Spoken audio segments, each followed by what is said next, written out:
I'm State Representative Janine Nodder, and on this episode of Chatting with Janine, I have a riveting topic for you. It's on biomass. Kind of sounds like someone who needs to lose weight, but actually it's a form of energy.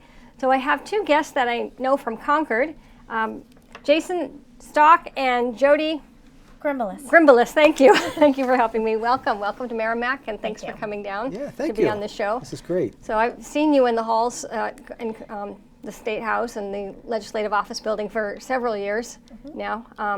And Jody, can you tell me what you do? You're lobbyist, but Sure. you're both lobbyists. Jody Grimbalis. I have an office and a firm in Concord. We represent various clients. I've been working with the biomass industry for probably almost 10 years now. Bridgewater Power Company has been one of the clients that I've worked with for many years. And so been working on biomass issues with Jason and his folks from New Hampshire Timberland Owners Association, which the plant is actually a member of as well. So I've been around the building for about 25 years and about 10 been doing biomass. So you started when you were 5? I wish. I wish. No, but I was lucky. I went to UNH, the University of New Hampshire, and I had an internship at the State Senate, and I never left the building. So after that, I was hired by a lobbying group. I worked for a law firm for 21 years, and I've been on my own for almost 7 years now. Wow, very well accomplished. Yeah, thank you. Thank you. It's been it's a great place to be. You meet great people, and you work on great issues. So. And how about you, Jason? So I'm the executive director of the New Hampshire Timberland Owners Association, and we are the state's landowner and forest industry trade association. We have about 1,300 members. They represent about 1 million acres of land in the state of New Hampshire. New Hampshire is the second most forested state in the nation, so timberland's a big part of our economy, and there's a lot of it. Our members include tree farmers from, say, Merrimack that may own 10 or 20 acres, all the way up to larger institutional owners, such as Weyerhaeuser and large companies like that. Also, our membership includes businesses that are connected to timberland. So you have sawmills, loggers, foresters, and of course, as Jody mentioned, biomass power plants, plants that make electricity burning wood chips.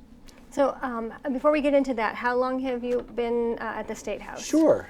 I've been there 23 years and been working, as I like to say, it's probably the best constituency you could have, representing their interest on energy issues as it relates to their power plants and their businesses, but also on issues relative to property rights, and timber harvesting, things of that nature. So before that, I worked in the solid waste business for quite a while, for about 12 years, and that chapter of my life I moved on, and now I'm into the forestry side of things. Yeah, I remember a few years ago we had a hearing, and it was I don't know, I'm on the Energy Committee, which you both know. I don't remember what the topic was, but they had all these different people in from different industries, and all had to do one with the other, the timber, the wood, what do you call them? The loggers. The loggers, thank you. Yes. We had loggers Choppers, there, yes. so they chop down the trees, and then the junk that's left over goes to the biomass plant, and then we had somebody that collects the ash. Yes. And it was an interesting day, and it was all day affair. So now we can talk about biomass and what is it. Yeah, so biomass, and we have some show and tell. Oh, Thank you, I love Jody. show and tell. I'll tell you a little bit. So in New Go ahead, do Hampshire, biomass is basically wood chips. Right. Let's turn this around. Yep. Oh, it smells good too. It Yes, smells wonderful. it smells like Christmas trees. Who doesn't like that? That's a good smell. It's a good Yeah, smell. so biomass is, in New Hampshire, it's wood chips. You go to other parts of the country, you go out to California, they'll have vineyard trimmings, will be considered biomass, from wineries, things like that. But it's a, as its name kind of says, bio meaning biological. It's a plant, and in New Hampshire, we have wood chips. There are companies that will take wood chips and then grind them down further and press them into pellets. Many times you'll see pellets. Pellets. Yeah. You go down to Tractor Supply or Agway or some of your even hardware stores, and you'll see bags of pellets. that's considered biomass. Even sometimes you'll see blocks. They almost look like blocks of sawdust. That was one of my questions. Okay. Yes, Yes. I knew that. I knew that was Well, I coming. have a friend who Yes. buys them at Tractor Supply, and that's Yeah. what she uses in her fireplace. So I got some one time to try them out. Yeah. And it does burn, but it doesn't have the crackling, it doesn't have the smell, and I'm like, You gotta, no ambiance. yeah. Yeah, so that's also considered biomass.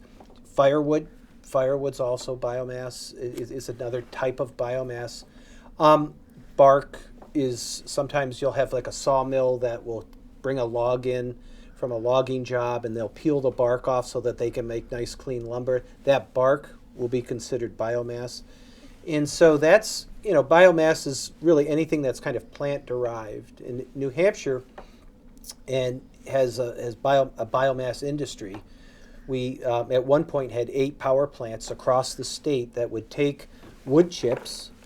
Some of them come right off log landings where they, like you said, they'll chip the junk wood, the junk, kind of clean the woods up after they do a logging job. They'll chip that, what's left over, and send that to these power plants, and they'll take that, burn it, and in the process they have a boiler that makes steam, that turns a turbine, and makes electricity. Mm-hmm. And so New Hampshire at one point we had 8 of them.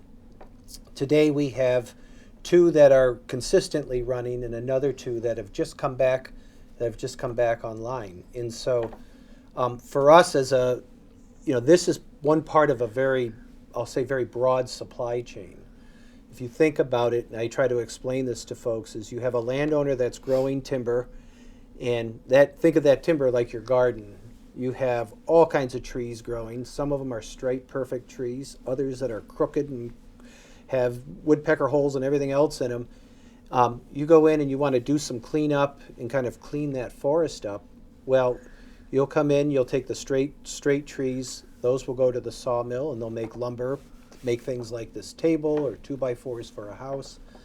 Those crooked trees, they'll take those and they'll chip them, and they'll send them to a power plant as a chip, and they'll burn it and make electricity.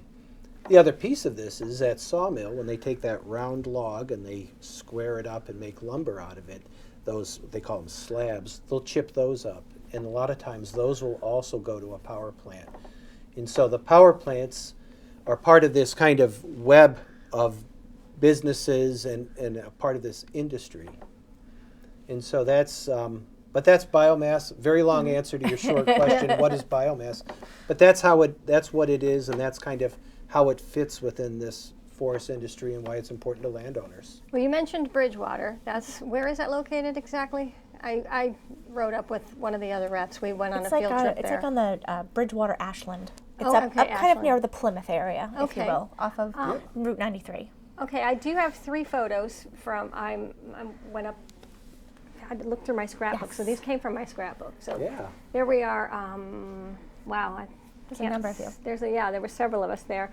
Representative Bob Healy was there that day, and the Honorable Mary Mayville, who, she's not a rep this term. Hopefully next term we can get her back in. She was a very good representative for Merrimack. So what are we looking at? So what you're looking at is those large round, they look like silos in the back. That's where when a truck comes in, they'll dump their wood chips, and you'll see the pile actually to the left. Yep. Those wood chips will go through a screen, and they'll get further processed, and then they'll put them in those large silos, and those are kind of holding tanks. Think of them as holding tanks. And then as the power plant, which would be off to the right, not in the frame, the power plant, as it burns its wood chips and to make the electricity, that large kind of sweeping item is a conveyor belt, and that brings the wood chips out of those silos and brings it into the plant. Yeah, Okay. and off the left shoulder of the furthest person on the right, you'll see right up at the top, there's a truck up there that had just dumped its load and was probably scaling out and heading back to the logging job. Okay.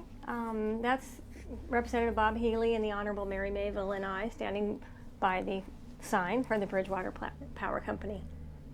And then that's the same group of people Yeah, inside the plant. Inside the plant. Yeah. Yeah, it's interesting. These are pretty modern. These are power plants. As a member of the Science, Technology, and Energy Committee, you have the benefit of touring many power plants across the state or even the region. And when I talk to people about biomass and biomass power, they immediately think of kind of a old wood stove or something like that. And as you saw that day, these are modern plants. They have control rooms with computerized controls and pollution control, feed systems, and heat systems, and so it's a pretty interesting industry. So at Bridgewater, how many employees do they have? Do you know? They have about 20 to 25 full-time employees, but they also work with about 25 to 30 suppliers, local suppliers.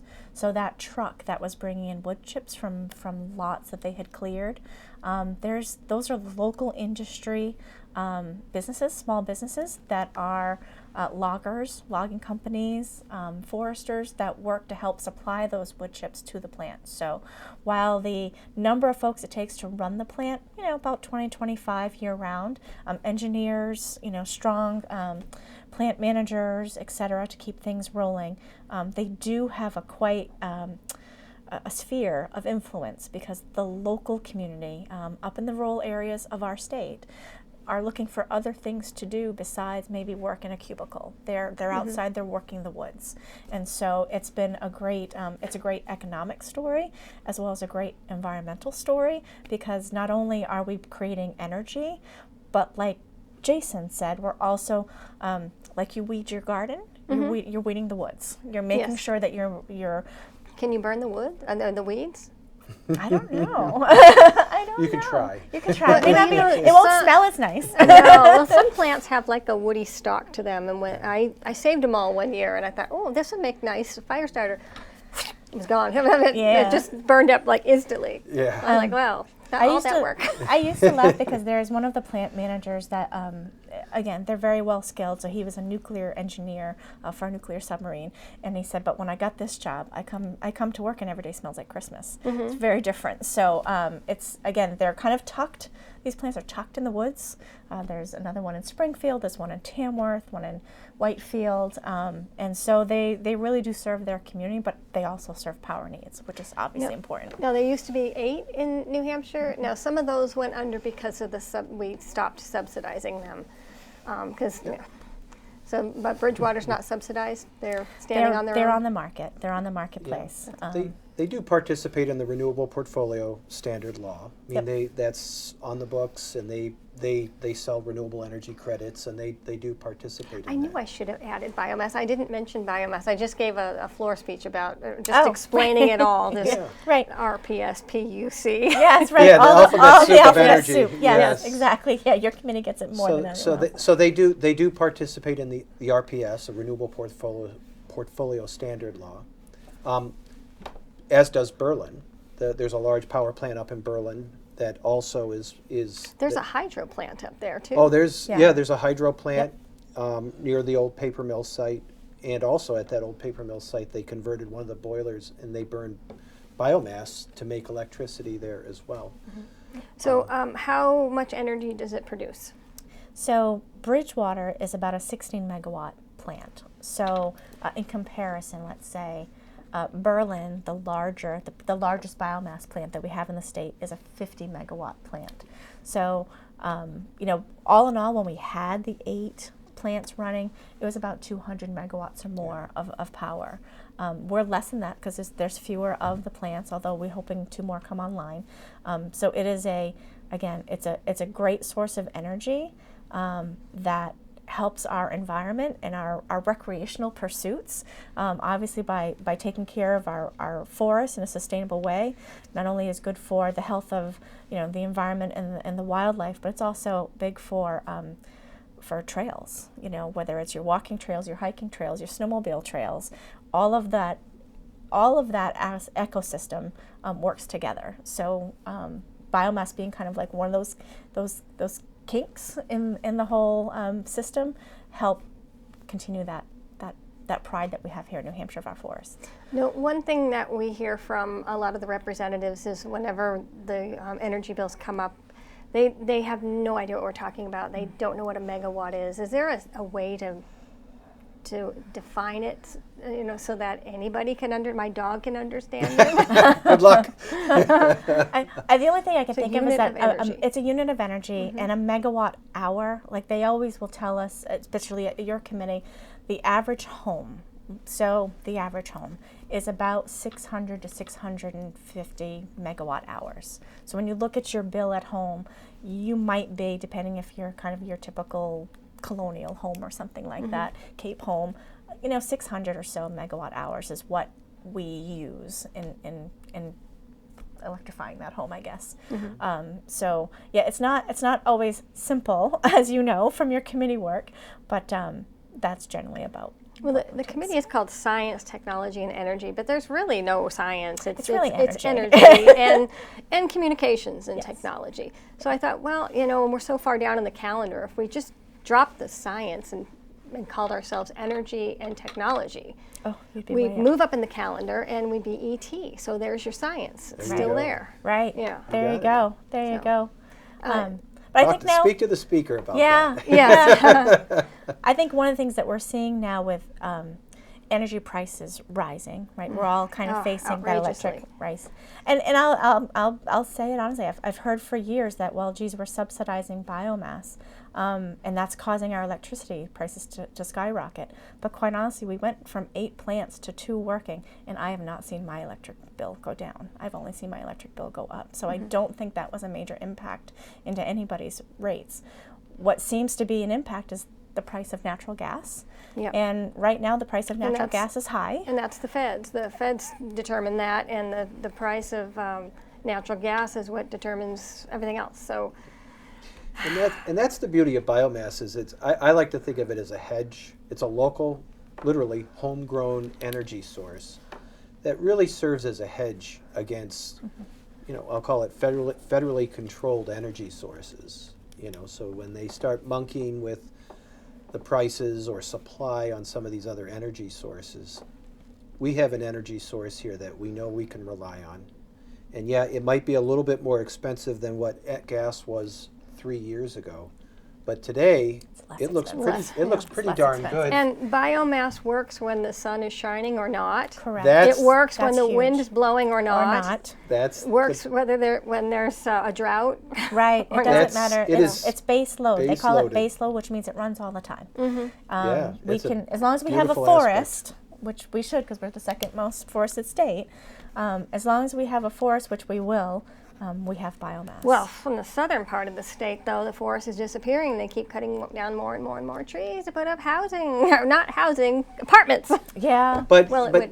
But even with that, our state, and it's pretty amazing when you really look at the statistics. We continue to grow. Our forests continue to grow more wood annually than we harvest, or dies, they grow back, or so dies, it's renewable, or dies naturally. Yeah, we do lose land, and we do lose forest to development and so forth. But even with that loss of real estate, we continue to grow as a state. We continue to grow. So I get asked all the time by people saying, "Geez, how can you sleep at night?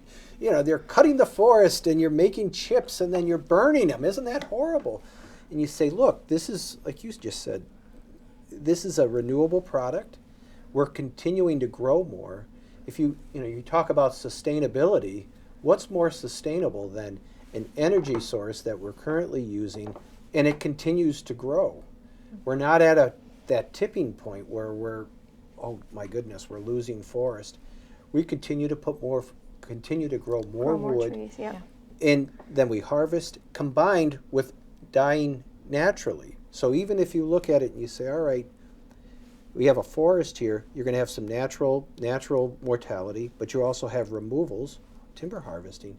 Even with both of those, we still are growing more wood. So I think it's a great story, and the other aspect of it, I'll get beat on the head about carbon. Carbon. Is this carbon neutral?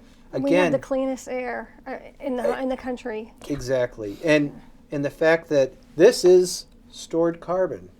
This table is stored carbon. We are carbon We are beings. carbon, yes. And Don't plants grow on carbon? Yes. So if you get rid of the carbon, how are the plants going to grow? And then how are we to survive? exactly. So, there's, it's So just again, gone too the far. fact that we're growing more wood, growing more carbon, at the same time that we're able to use it for an energy source, use it for lumber for this table, I can sleep at night because I know we are carbon positive. If that, not that I spend up wringing my hands all night about carbon, we are carbon positive in New Hampshire.